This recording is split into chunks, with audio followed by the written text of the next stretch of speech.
Welcome to Falcon computer academy. मैं हूं केवल विजय और मैं आज आपको एमएस वर्ड के अंदर 5 बेहतरीन टिप्स एंड ट्रिक्स पढ़ाने जा रहा हूं। इन टिप्स एंड ट्रिक्स के बारे में बहुत कम लोग जानते हैं और ये सीखने के बाद आप वर्ड में अपने काम को बहुत आसानी के साथ अंजाम दे सकते हैं। और ऐसा काम जिस पे आपको कई मिनट लग जाते हैं उसी काम को आप चंद एक सेकंड में कर सकते हैं। तो लेक्चर स्टार्ट करने से पहले हमेशा की तरह यही कहूँगा कि अगर आज की इस वीडियो से कुछ आप न्यू सीख पाएँ, कुछ आप न्यू लर्न कर पाएँ, तो इस वीडियो को लाइक करना मत भूलिएगा, क्योंकि आपका एक लाइक इस वीडियो को ज़्यादा से ज़्यादा लोगों तक पहुँचा सकता है। तो शुरू करते हैं आज का लेक्चर।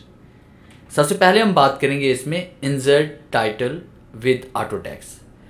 ऑटो टेक्स्ट के बारे में मैं आप प्रीवियस लेक्चर में पढ़ा चुका हूँ, जिसे मैंने डिजिटल सिग्नेचर ऐड करने के बारे में पढ़ाया था। और आज हम बात करेंगे कि हम ऑटो टेक्स्ट के ज़रिए किस तरह से अपनी कंपनी का, अपने इदारे का टाइटल ऐड कर सकते हैं। जैसे आप किसी भी कंपनी में जॉब करते हैं तो यकीनन उस कंपनी का नेम होगा, एड्रेस होगा, कॉन्टैक्ट नंबर होगा, ईमेल होगा, वेबसाइट होगी, तो उसका आपने कोई ना कोई टाइटल बनाकर रखा होगा। अगर नहीं रखा हुआ तो आप उसको बनाकर अपने कंप्यूटर में सेव कर लें और उसके बाद वर्ड के अंदर आपने उसे किस तरह से ऐड करना है, ताकि जब भी आपको उस टाइटल की ज़रूरत पड़े तो आप वहाँ पे क्लिक करें, वही टाइटल पेज पर इंसर्ट हो जाए। तो नंबर 1 पे मैं आपको पढ़ाने जा रहा हूँ कि किस तरह से आपने टाइटल को ऐड करना है ऑटो टेक्स्ट के अंदर। सबसे पहले मैं यहाँ पे एक न्यू फाइल क्रिएट कर लेता हूँ और मैंने फाइल पे क्लिक करना है और उसके बाद हम यहाँ पे क्लिक करेंगे न्यू पे, ब्लैंक डॉक्यूमेंट क्रिएट करते हैं। और अब उसके बाद हम यहाँ पे इसमें आते हैं इंसर्ट पे। इंसर्ट पे आने के बाद पिक्चर पे आते हैं और उसके बाद दिस डिवाइस पे आते हैं और हम उस ड्राइव में जाएंगे जिस ड्राइव के अंदर मैंने टाइटल को सेव किया हुआ है। जैसे कि मैंने यहाँ पे टाइटल अपना सेव किया हुआ है, ये वाला, और यहाँ पे क्लिक करते हैं और जैसे मैं इंसर्ट पे क्लिक करूँगा तो यही टाइटल पेज पर इंसर्ट हो जाएगा। अब आप यहाँ टाइटल पे क्लिक करके पिक्चर और उसके बाद इसको एक बार आपने इन फ्रंट ऑफ टेक्स्ट कर लीजिएगा। अब उसके बाद हम इसको ऐड करना चाहते हैं कि आइंदा जब भी हमें ज़रूरत पड़े तो हम यहाँ पे इसे क्लिक करें और हमें ये टाइटल ढूंढने की ज़रूरत ना पड़े, ये वर्ड के अंदर ही ऐड हो जाए ताकि हमारा काम आसान हो जाए। तो इसके लिए हम इंसर्ट पे आएंगे। इंसर्ट पे आने के बाद आपने क्विक पार्ट्स पे आना है और क्विक पार्ट्स पे आने के बाद आपने यहाँ पे save selection to quick parts कर लें और उसके बाद आपने यहाँ पे इसको टाइटल देना है। तो टाइटल हम दे रहे हैं, जैसे कि मैंने इसको यहाँ पे टाइटल दे दिया और मैंने इसे टाइटल दे दिया फाल्कन। अब उसके बाद हम यहाँ पे सिलेक्ट करेंगे कैटेगरी की, कैटेगरी कौन सी हमारे पास यहाँ पे ऑटो टेक्स्ट हम सिलेक्ट कर रहे हैं और उसके बाद आपने इसको ओके कर देना है। आइंदा जब भी आपको इस टाइटल की ज़रूरत पड़ेगी तो आपको इंसर्ट पे जाने की ज़रूरत नहीं पड़ेगी, पिक्चर पे जाने की ज़रूरत नहीं पड़ेगी, ड्राइव में जाने की ज़रूरत नहीं पड़ेगी, फोल्डर में जाने की ज़रूरत नहीं पड़ेगी, यानी आपको ढूंढने की ज़रूरत नहीं पड़ेगी। आपने डायरेक्ट वर्ड को ओपन करना है, इंसर्ट पे आना है, क्विक पार्ट्स पे आना है, ऑटो टेक्स्ट पे आना है और उसके बाद ये देखिए फाल्कन वाला हमारे पास यहाँ पे टाइटल पड़ा हुआ है। जैसे हम यहाँ पे क्लिक करेंगे तो वही टाइटल यहाँ पे इंसर्ट हो जाएगा। तो ये एक ही पेज पर किसी एक जगह पर इंसर्ट करने के लिए आप इसको ऑटो टेक्स्ट में ऐड कर सकते हैं। अब उसके बाद दूसरी कमांड जो मैं आपको पढ़ाने जा रहा हूँ वो ये है कि अगर फ़र्ज़ कीजिए कि आप हेड एंड फुटर में इसको ऐड करना चाहते हैं, जैसे कि आप बाज़ बुक्स वगैरह कंपोज कर रहे होते हैं या कोई भी ऐसे नोट्स वगैरह तैयार कर रहे होते हैं जिसमें आप चाहते हैं कि इदारे का नेम और उसके बाद उसका बाकी जो बायोडाटा है वो हर पेज के टॉप पे आना चाहिए। तो हमने टाइटल को हेडर में कैसे ऐड करना है, जैसे कि आपने ऑटो टेक्स्ट के अंदर आपने टाइटल को ऐड किया, अब उसके बाद आप इसको हेडर में ऐड करना चाहते हैं तो उसके लिए हमें क्या करना है कि इंसर्ट पे आना है, उसके बाद क्विक पार्ट्स पे आना है और उसके बाद ऑटो टेक्स्ट पे आएंगे और जैसे आप इसके ऊपर राइट क्लिक करेंगे तो आप देखिए आपके पास बेशुमार ऑप्शंस आ जाती हैं कि इसमें एक कमांड इसमें आ रही है कि आप इसको यहाँ पे insert at current document position, जहाँ पे आपने क्लिक किया है वहीं पे इंसर्ट करना चाहते हैं, या ऐसे हेडर में इंसर्ट करना चाहते हैं, या ऐसे फुटर में करना चाहते हैं, या insert of beginning of section, जैसे आप सेक्शन बनाते हैं उस सेक्शन में कहीं पे इंसर्ट करना चाहते हैं, एंड सेक्शन में करना चाहते हैं, या उसके बाद आप किसी डॉक्यूमेंट में करना चाहते हैं। ये सारा कुछ हम यहाँ पे कर सकते हैं। तो अगर आप हेड एंड फुटर में हर पेज के ऊपर अप्लाई करना चाहते हैं तो आपने यहाँ पे इंसर्ट ऐड पेज हेडर या फुटर पे क्लिक करेंगे। तो हम यहाँ पे क्लिक करते हैं, इंसर्ट ऐड पेज हेडर पे क्लिक करते हैं तो आपके पास ये हेडर में इंसर्ट हो चुका है।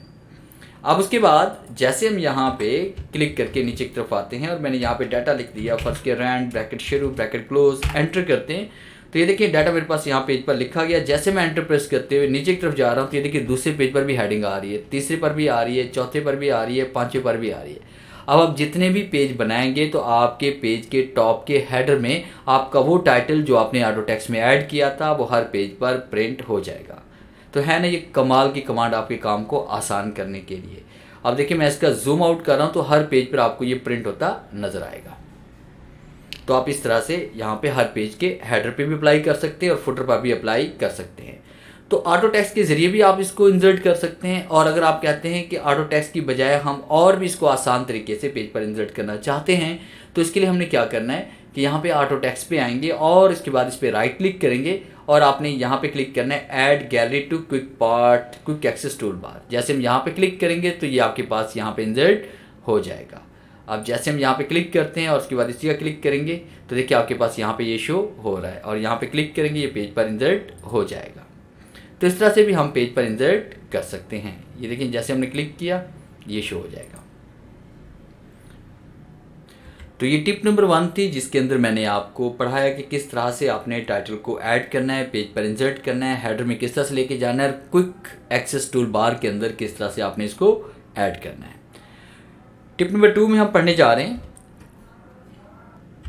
और नंबर 2 में मैं आपको पढ़ाने जा रहा हूँ सिलेक्शन मेथड के बारे में कि आपने कॉलम को कैसे सिलेक्ट करना है, रो को कैसे सिलेक्ट करना है, उसके बाद मल्टीपल सिलेक्शंस आपने कैसे करनी है, एक लाइन को कैसे सिलेक्ट किया जाता है, टेबल के अंदर लिखे हुए डाटा को या सेल को, कॉलम को या मुकम्मल टेबल को आपने माउस के ज़रिए किस तरह से सिलेक्ट करना है और कीबोर्ड के ज़रिए हम किस तरह से इसकी सिलेक्शन कर सकते हैं। तो देखिए फ़र्ज़ कीजिए हमारे पास यहाँ पे सिलेक्शन में ये आ रहा है कि मैंने यहाँ पे टैब का इस्तेमाल करके नेम का कॉलम, उसके बाद अमाउंट का और बैलेंस मैंने यहाँ पे सेट किया हुआ है और उसके बाद मैं ये चाहता हूँ कि सिर्फ मैं अमाउंट को ही सिलेक्ट करना चाहता हूँ। अगर हम सिलेक्शन यहाँ से शुरू करते हैं तो देखिए इसमें आपका पूरा पैराग्राफ सिलेक्ट हो रहा है। अगर हम यहाँ पे इसको सिलेक्ट करते हैं तो इसमें भी आप देखें कि पूरा पैराग्राफ आपके पास सिलेक्ट हो रहा है। तो इस तरह से सिलेक्शन करना बहुत मुश्किल हो जाता है। तो हम चाहते हैं कि इसमें सिर्फ हम अमाउंट को सिलेक्ट करना चाहते हैं या बैलेंस को सिलेक्ट करना चाहते हैं या नेम को सिलेक्ट करना चाहते हैं। तो एक बहुत ज़बरदस्त एक ट्रिक है कि आपने इस तरह के डाटा को कैसे सिलेक्ट करना है। जैसे आप यहाँ पे इसको सिलेक्ट करना चाह रहे हैं अमाउंट को, तो आपने यहाँ पे क्लिक करना है और आल्ट का बटन प्रेस करना है, फिर उसके बाद आप इसको इस तरह से सिलेक्ट कर सकते हैं। अब इसको आप कॉपी करें, कहीं भी मूव कर सकते हैं, कट करके कहीं मूव कर सकते हैं, या इसको आप फॉर्मेट करना चाहते हैं, bold, italic, underline, left, right वगैरह जो कुछ अप्लाई करना चाहते हैं सिलेक्ट करने के बाद आप कर सकते हैं। तो एक ये तरीकाकार था कि आप अगर किसी भी पैराग्राफ के अंदर या टेबल के अंदर कोई भी डाटा अगर आप सिलेक्ट करना चाहते हो, सिलेक्शन में प्रॉब्लम आ रही है, तो आपने सिर्फ आल्ट प्रेस करना है। जैसे अब मैं चाहता हूँ कि यहाँ पे सिर्फ मैं इतना डाटा सेलेक्ट करना चाहता हूँ, यानी कि हम चाहते हैं कि सिर्फ ये दरमियान में से डाटा सेलेक्ट हो, बाकी ऐसे ना सेलेक्ट हो कि पूरी की पूरी लाइन सेलेक्ट हो जाए। तो इसके लिए भी हम यहाँ पे क्लिक करेंगे, आल्ट प्रेस करेंगे और इस तरह से हम अपनी सिलेक्शन कर सकते हैं। जैसे मैंने इसको सिलेक्ट करके यहाँ पे कलर इसका चेंज कर दिया, तो इस तरह से भी हम इसको फॉर्मेट कर सकते हैं। एक तरीकाकार तो ये था सिलेक्शन करने का। दूसरा ये था कि अगर आप किसी एक वर्ड को सिलेक्ट करना चाहते हैं, जैसे मैं वीडियो को सिलेक्ट करना चाहता हूँ, तो यहाँ पे सिर्फ डबल क्लिक करूँगा 1 2, तो पूरा आपका वर्ड सिलेक्ट हो जाएगा। अगर मैं पूरा पैराग्राफ सेलेक्ट करना चाहता हूँ, जैसे मेरे पास यहाँ पे डॉक्यूमेंट से लेकर ये वीडियो तक ये पूरा पैराग्राफ है और पैराग्राफ हर एंटर के बाद शुरू होता है। जब भी हम एंटर करते हैं तो एक पैराग्राफ शुरू हो जाता है, एक पैराग्राफ काउंट होता है वो। तो हमारा यहाँ पे एक पैराग्राफ है, तो यहाँ पे इसको कंप्लीट पैराग्राफ को मैं सिलेक्ट करना चाहता हूँ, तो इसके लिए मैं यहाँ पे ट्रिपल क्लिक करूँगा 1 2 3। तो जैसे हम 1 2 3 टाइप करेंगे, प्रेस करेंगे कीबोर्ड अपना माउस के जरिए, तो आपका पूरा पैराग्राफ सिलेक्ट हो जाएगा। तो इस तरह से हम पूरे पैराग्राफ को भी सिलेक्ट कर सकते हैं। और अगर आप लाइन को सिलेक्ट करना चाहते हैं तो आपने मार्जिन में आना है। अब मार्जिन क्या होता है, मैं व्यू पे रूलर को ऑन कर लेता हूँ। तो मार्जिन ये देखिए, ये वाला जो हिस्सा है आपका लेफ्ट साइड वाला, ये सारा मार्जिन में आता है। आप मार्जिन में जैसे आएंगे तो ये देखिए आपके पास यहाँ पे कर्सर वाइट कलर का हो गया, आपका माउस पॉइंटर जो है वो वाइट कलर का हो गया, एरो आपको नजर आ रहा है। जैसे आप इधर लेके आते हैं तो ये पैराग्राफ मोड में आ जाता है, और जैसे यहाँ पे लेके आएंगे मार्जिन के अंदर तो ये आपका एरो की शक्ल में आ जाएगा। तो जैसे हम यहाँ पे क्लिक करेंगे, ये देखें तो आपके पास पूरी लाइन सेलेक्ट हो रही है। अगर क्लिक करना है फिर उसके बाद आप कंट्रोल प्रेस करेंगे और इस तरह से आप मल्टीपल सिलेक्शन, मल्टीपल लाइंस को भी आप सिलेक्ट कर सकते हैं। और उसके बाद कि अगर आपने पूरी लाइन अगर आपने सेलेक्ट करनी है तो आप यहाँ पे क्लिक करते हैं, आप कीबोर्ड से एंड का बटन प्रेस करेंगे। अगर आप एंड पे हैं तो शिफ्ट प्रेस करके आपने होम प्रेस करना है कीबोर्ड से, ताकि पूरी लाइन आपकी सिलेक्ट हो जाए। और अगर आप होम पे हैं, जैसे आपने शुरू में क्लिक किया हुआ यहाँ पे, तो उसके बाद आप शिफ्ट के साथ यहाँ पे एंड का बटन प्रेस करेंगे तब भी सिलेक्ट हो जाएगा। और इसी तरह से अगर हम यहाँ पे एंड में हैं, उसके बाद आपने शिफ्ट प्रेस करना है, अप एरो प्रेस करेंगे, शिफ्ट प्रेस करते हैं तब भी हम इसको सिलेक्ट कर सकते हैं। और या शिफ्ट और कंट्रोल का बटन काम नहीं कर रहा है और हम इसको सिलेक्ट भी करना चाहते हैं, तो इसके लिए हमने क्या करना है कि यहाँ पे इसमें आएंगे और उसके बाद आपने F8 प्रेस करना है कीबोर्ड से। जैसे हम F8 प्रेस करेंगे तो ये आपके पास सिलेक्शन मोड में चला जाएगा, और आप अप एरो जैसे हम प्रेस करते जाएंगे तो साथ साथ में ये सिलेक्शन आपकी बढ़ती जाएगी, और डाउन एरो प्रेस करेंगे तो सिलेक्शन यहाँ पे कम होती जाएगी। और इसी तरह से आप स्केप का इस्तेमाल करेंगे तो ये सिलेक्शन मोड से बाहर की तरफ आ जाएगा।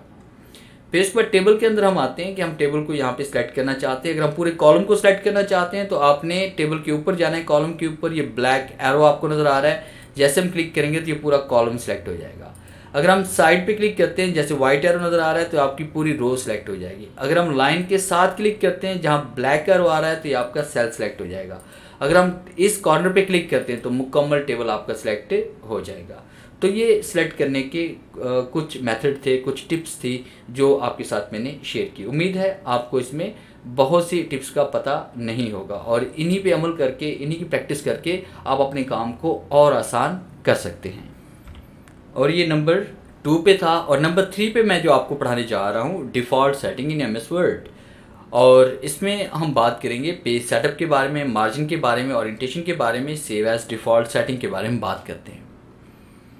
यकीनन आप जानते होंगे कि पेज सेटअप कैसे किया जाता है, मार्जिन क्या होता है, ओरिएंटेशन क्या होती है, मगर जब भी हम कोई भी काम शुरू करते हैं तो हमें उसका प्रॉपर एक पेज सेटअप करना पड़ता है।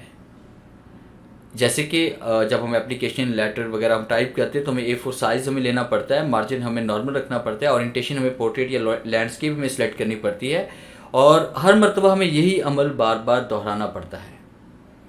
तो हम ये चाहते हैं कि जब भी आपने काम करना है, कोई भी न्यू असाइनमेंट आपने क्रिएट करनी है, तो आप सिर्फ फाइल और न्यू पे क्लिक करें, आपका पेज सेटअप आपको बना बनाया मिल जाए। यानी जो आप सेटिंग करेंगे वही सेटिंग आपकी सेव हो जाए, वही डिफ़ॉल्ट सेटिंग आपकी बन जाए। तो इसके लिए हमने क्या करना है कि फाइल पे आते हैं, फाइल पे क्लिक करने के बाद हम यहाँ पे न्यू पे आते हैं, ब्लैंक डॉक्यूमेंट पे क्रिएट करते हैं तो आपको न्यू फाइल एक मिल जाती है। यहाँ पे हम जूम इसका बड़ा कर लेते हैं, क्लिक करते मैंने जूम इसका बढ़ा दिया। अब उसके बाद हम यहाँ पे इसमें आएंगे लेआउट पे। लेआउट पे क्लिक करने के बाद आपने साइज़ यहाँ पे दिया, आपने A4 साइज़ दे लिया। उसके बाद आपने ओरिएंटेशन यहाँ पे पोर्ट्रेट कर ली, मार्जिन आपने नॉर्मल दिया। जब भी हम कोई भी काम शुरू करते हैं तो हमें ये सेटिंग्स अप्लाई करनी पड़ती हैं। आपने साइज़ पे आना है, उसके बाद यहाँ पे मोर, ये सारा कुछ अप्लाई करने के बाद हम साइज़ पे आएंगे, और उसके बाद मोर पेपर साइज़ पे आपने क्लिक करना है, और उसके बाद यहाँ पे क्लिक करेंगे सेट एज डिफ़ॉल्ट। तो जैसे आप सेट एज डिफ़ॉल्ट पे क्लिक करें, चाहे आप मार्जिन पे हैं, पेपर पे हैं, लेआउट पे हैं, तो आपने सेट एज डिफ़ॉल्ट पे क्लिक करना है, और उसे आप येस पे क्लिक करेंगे तो आपके पास ये सेटिंग सेव हो जाएगी। अब उसके बाद जब भी आपको ज़रूरत पड़ेगी, जैसे मैंने इस फाइल को क्लोज़ किया, क्लोज़ करने के बाद मैं एक न्यू फाइल फिर से बना रहा हूँ, तो न्यू पे क्लिक करते हैं, ब्लैंक डॉक्यूमेंट पे क्लिक करते हैं, तो आप देखें कि आपकी सेटिंग वैसी की वैसी सेव है। कि आप देखें यहाँ पे आपके पास पेपर साइज़ इसमें A4 सिलेक्ट है, उसके बाद ओरिएंटेशन आपके पास पोर्ट्रेट सिलेक्ट है, मार्जिन आपके पास नॉर्मल सिलेक्ट है। तो इस तरह से हम इसको कर सकते हैं। तो नंबर 3 पे आपने पढ़ा कि आपने किस तरह से आपने अपनी सेटिंग को डिफ़ॉल्ट करके उसको सेव करना है। और नंबर 4 पे हम पढ़ने वाले हैं इसमें कि हम नंबर 4 पे जाते हैं और हम बात करेंगे इसमें how to create custom header और footer. Custom head and footer के बारे में बात करते हैं कि आपने अपनी मर्ज़ी से हेड एंड फुटर डिज़ाइन करके कंप्यूटर में किस तरह से उसको सेव करना है। क्योंकि अक्सर ये प्रॉब्लम्स आती है कि आप जब भी आपने कोई भी असाइनमेंट क्रिएट करनी है तो उसमें हेड एंड फुटर आपको हर मरतबा डिज़ाइन करना पड़ता है। तो हम चाहते हैं कि इस हेड एंड फुटर को अपने कंप्यूटर में डिज़ाइन करके सेव कर लें, ताकि जब भी हमें हेड एंड फुटर की ज़रूरत पड़े तो हम हेड एंड फुटर में जाकर उस डिज़ाइन को पेज पर इंसर्ट कर सकें। जैसे कि हमें अपनी कंपनी का लोगो चाहिए होता है, उसके बाद एड्रेस चाहिए होता है, उसके बाद बाकी डाटा भी हमें चाहिए होता है हेडर या फुटर पे प्रिंट करने के लिए, ताकि हर पेज पर हम उसको प्रिंट करवा सकें। तो इसके लिए हमने क्या करना है कि या तो हम यहाँ पे न्यू फाइल, बल्कि पहले हम न्यू फाइल बनाते हैं। इसके लिए आपने सबसे पहले फाइल पे आना है, न्यू पे आना है, और न्यू पे क्लिक करने के बाद ब्लैंक डॉक्यूमेंट पे हम क्लिक करेंगे और इसका जूम हम बढ़ा देते हैं। और फिर उसके बाद हमने यहाँ पे इसमें आना है इंसर्ट पे, और उसके बाद हेडर पे आएंगे और यहाँ पे क्लिक करेंगे एडिट हेडर पे। अगर आपने हेडर को सेव करना है तो आपने हेडर पे क्लिक करना है, अगर आप फुटर को सेव करना चाहते हैं तो फुटर पे क्लिक करेंगे, तो आपने एडिट हेडर पे क्लिक करना है, तो आपके पास यहाँ पे हेडर आ जाएगा। अब उसके बाद हमने क्या करना है कि हम सबसे पहले आपने इसमें आना है। देखिए जैसे हम यहाँ पे एडिट हेडर में चले जाते हैं तो ऊपर आपके पास हेडर एंड फुटर का ये टैब ओपन हो जाता है। फिर उसके बाद आपने यहाँ पे पेज नंबर का आपने फॉर्मेट सेलेक्ट करना है। जैसे हम चाहते हैं कि हम जो अपनी डॉक्यूमेंट्स पे पेज नंबर अप्लाई करना चाहते हैं उसका कोई भी स्टाइल हम यहाँ पे सिलेक्ट कर लेते हैं, जैसे मैंने ये वाला कर लिया। और उसके बाद फिर मैं चाहता हूँ कि यहाँ पे मेरे इदारे का लोगो भी आना चाहिए। मैं इसको डिलीट कर रहा हूँ यहाँ पे क्लिक करके इसके आउटलाइन पे। तो हम अगर लोगो इंसर्ट करना चाहते हैं तो फिर भी हम यहाँ पे एडिट हेडर में आने के बाद आपने हेडर एंड फुटर पे क्लिक करना है। फिर उसके बाद आपने पिक्चर पे जाना है, यहाँ से लोगो हम सेलेक्ट करेंगे और उसको इंसर्ट कर लेते हैं, ताकि आइंदा जब भी हम यहाँ पे अपना हेडर अप्लाई करें तो हमारी कंपनी का लोगो ऑटोमेटिकली इसमें ऐड हो जाए। तो आपने यहाँ पे रैप टेक्स्ट पे आना है, स्केयर पे क्लिक करते हैं, इसको यहाँ से हमने रिसाइज करना है और इसको यहाँ पे एडजस्ट कर दिया। उसके बाद यहाँ पे अगर हमको टाइटल वगैरह इसमें ऐड करना चाहते हैं, आप टेक्स्ट बॉक्स का यूज़ भी कर सकते हैं, आप यहाँ पे वर्ड आर्ट का यूज़ भी कर सकते हैं। जैसे कि मैंने यहाँ पे वर्ड आर्ट में ये वाला स्टाइल सेलेक्ट किया और उसके बाद मैंने यहाँ पे टाइप कर दिया MS वर्ड, कि मेरा जो टाइटल है वो MS वर्ड का है। जैसे मौके पर क्लिक करते हैं तो आपके पास ऐड हो जाएगा। आपने यहाँ पे इन फ्रंट ऑफ टेक्स्ट पे क्लिक करें, इसको रिसाइज करते हैं और इसको यहाँ पे एडजस्ट कर लेते हैं, ये ऐसे। अब उसके बाद हम चाहते हैं कि ये सेटिंग हमारी यहाँ पे सेव हो जाए। आइंदा जब भी हमें दोबारा ज़रूरत पड़े हेडर की तो हम यही हेडर एक क्लिक से अप्लाई कर लें। आपने यहाँ पे क्लिक करना है, उसके बाद आपने कीबोर्ड से Ctrl+A प्रेस करना है, ताकि जो भी डाटा यहाँ पे आ चुका है वो सिलेक्ट हो जाए और उसको हम सेव कर लें। फिर आपने इंसर्ट पे आना है, इंसर्ट पे आने के बाद आपने हेडर पे आना है और यहाँ पे क्लिक करेंगे save selection to header gallery. और यहाँ से कैटेगरी देखिए हमारे पास यहाँ पे सिलेक्ट है हेडर, और आप यहाँ पे क्लिक करें। क्लिक करने के बाद मैंने इसको नाम दे दिया न्यू स्टाइल, न्यू हेडर 2021 हम कर लेते हैं। और उसके बाद जैसे मौके पर क्लिक करते हैं तो आपके पास सेव हो जाएगा। अब हेडर फुटर से बाहर जाने के लिए आपने यहाँ पे क्लिक करना है, क्लोज पे क्लिक करते हैं। अब इंटर पे जैसे हम प्रेस करते हैं तो ये हर पेज पर आ रहा है। और अब यही स्टाइल हम चाहते हैं कि हमारा बाकी पेजेस पर भी अप्लाई होना चाहिए, या जब भी हम न्यू फाइल क्रिएट करें उस पर भी अप्लाई होना चाहिए। तो फाइल पे आते हैं, उसके बाद आपने न्यू पे आना है, ब्लैंक डॉक्यूमेंट पे क्लिक करते हैं और फिर उसके बाद आपने जाना है इसमें इंसर्ट पे। और इंसर्ट पे जाने के बाद फिर हम हेडर पे आएंगे और स्क्रॉल करते हुए आपने नीचे की तरफ आना है आखिर में। ये देखिए हमारे पास ये स्टाइल पड़ा हुआ है न्यू हेडर 2021। जैसे मैंने क्लिक किया तो वही हेडर आपका यहाँ पे अप्लाई हो गया। और यहाँ से क्लोज करते हैं और उस पर जैसे हम एंटर प्रेस करते हैं नीचे जाएंगे तो हर पेज के ऊपर वही सेटिंग आ रही है जिसको आपने सेव किया हुआ है। हर पेज के ऊपर आपको ना तो MS वर्ड लिखने की ज़रूरत है, अब ना ही लोगो इंसर्ट करने की ज़रूरत है, ना ही पेज नंबर इंसर्ट करने की ज़रूरत है। सिर्फ एक क्लिक के ज़रिए आप इसको अप्लाई कर सकते हैं। तो ये था नंबर 4 कि आपने किस तरह से हेडर के अंदर आपने अपनी सेटिंग को सेव करना है। और नंबर 5 पे हम पढ़ने वाले हैं कि हमने किस तरह से कैलकुलेशन करनी है। कुछ ऐसे फॉर्मूलाज भी हैं जिनको आप यहाँ पे अप्लाई कर सकते हैं वर्ड के अंदर। सारे फार्मूलाज तो अप्लाई नहीं हो सकते मगर कुछ फार्मूलाज को आप अप्लाई कर सकते हैं। जैसे हम इंसर्ट पे आते हैं, टेबल पे आते हैं। अब मैंने यहाँ पे टेबल के अंदर ये कुछ कॉलम कुछ रोज़ ले ली, जैसे मैंने 500 200 इस तरह करके मैंने कुछ वैल्यूज़ यहाँ पे ऐड कर ली। अब जैसे आप टेबल के अंदर क्लिक करते हैं तो ऊपर लेआउट का एक टैब ओपन हो जाता है। एक तो फार्मूला आप यहाँ से अप्लाई कर सकते हैं, बल्कि हमने नीचे लास्ट सेल में क्लिक करना है और उसके बाद फिर हमने कहाँ पे इसमें आना है फार्मूलाज पे। और उसके बाद हम जैसे ओके क्लिक करेंगे तो इसका टोटल हमारे पास नीचे आ जाएगा। एक तो फार्मूला हम ऐसे अप्लाई कर सकते हैं और दूसरा ये कि आप फार्मूलाज पे क्लिक करते हैं। क्लिक करने के बाद आप देखेंगे यहाँ पे = सम अबव लिखा हुआ है। इसी तरह से आपके पास ये नीचे भी फार्मूलाज पड़े हुए हैं। इन्हीं फार्मूलाज का यूज़ भी आप यहाँ पे कर सकते हैं। जैसे कि फ़र्ज़ कीजिए कि मैंने यहाँ पे मिनिमम का फार्मूला अगर यूज़ करना है तो यहाँ पे सम के ऊपर मैंने यहाँ पे डबल क्लिक किया तो वो आपका वर्ड सेलेक्ट हो जाएगा। और फिर मैंने यहाँ पे टाइप किया MIN क्या है, मिनिमम अबव की जो ऊपर वाली वैल्यू है, ऊपर वाले कॉलम में जो डाटा लिखा हुआ है इसमें सबसे छोटी वैल्यू कौन सी है। तो यहाँ पे सबसे छोटी वैल्यू जो हमारे पास है वो 200 है। जैसे हम ओके क्लिक करेंगे तो ये देखिए हमारे पास 200 इसमें आ चुकी है। इसी तरह से हम यहाँ पे क्लिक करते हैं, फार्मूलाज पे आते हैं, फिर इसके बाद यहाँ पे डबल क्लिक करते हैं, फिर इसके बाद यहाँ पे अगर मैं टाइप करता हूँ मैक्स और उसके बाद जैसे मैं ओके क्लिक कर दूँगा तो ये देखिए सबसे बड़ी वैल्यू हमारे पास 500 है।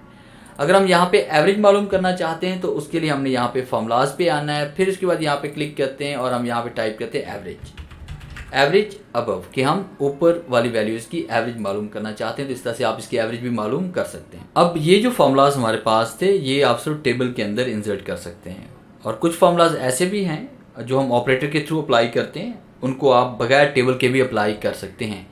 जैसे आप फर्स्ट कीजिए कि यहाँ पे आपने 100 को मल्टीप्लाई करना है आपने 15 के साथ, तो इसके लिए हम क्या करेंगे, कंट्रोल और उसके बाद आपने F9 प्रेस करना है। तो आपके पास इस तरह से यहाँ पे ब्रैकेट्स आ जाएंगे और यहाँ हम टाइप करेंगे इज इक्वल टू, और उसके बाद 100 को हमने यहाँ पे मल्टीप्लाई करना है यहाँ पे 15 के साथ। और जैसे हम यहाँ पे F9 प्रेस करेंगे, तो F9 जैसे हम प्रेस करेंगे तो ये आपका यहाँ पे जवाब आ जाएगा। F9 की मैं यहाँ पे प्रेस नहीं कर सकता क्योंकि मेरी जो रिकॉर्डिंग यहाँ पे की है वो भी F9 ही है। अगर मैं F9 प्रेस करूँगा तो रिकॉर्डिंग स्टॉप हो जाएगी। मगर इसी तरह से आपने फार्मूला को अप्लाई करना है, इज इक्वल टू 100 और उसके बाद मल्टीप्लाई कर देंगे 15 के साथ। और जैसे आप यहाँ पे F9 दोबारा प्रेस करेंगे तो आपका ये फार्मूला काम करना शुरू कर देगा। इसी तरह से अगर आप यहाँ पे डिवाइड करना चाहते हैं, आपने यहाँ पे ऐड का फार्मूला यूज़ करना है, आपने यहाँ पे माइनस का फार्मूला यूज़ करना है, वो भी हम यहाँ पे कर सकते हैं इसी पैटर्न के थ्रू। तो सिर्फ आपने कंट्रोल और F11 प्रेस करना है, फिर उसके बाद इज इक्वल टू, फिर उसके बाद वैल्यू आप लिखेंगे, फिर उसके बाद आपने यहाँ पे ऑपरेटर का साइन देना है, फिर उसके बाद आपने वैल्यू लिखनी है और उसके बाद दोबारा F9 प्रेस करना है, तो आपके फार्मूला काम करना शुरू कर देगा। तो उम्मीद है आज के इस लेक्चर में बहुत कुछ नया सीखने को मिला होगा। अगर आज की वीडियो से वाकई कुछ आपने न्यू सीखा है तो इस वीडियो को लाइक करना मत भूलिएगा। तो मिलते हैं हम नेक्स्ट लेक्चर में, तब तक के लिए गुड बाय।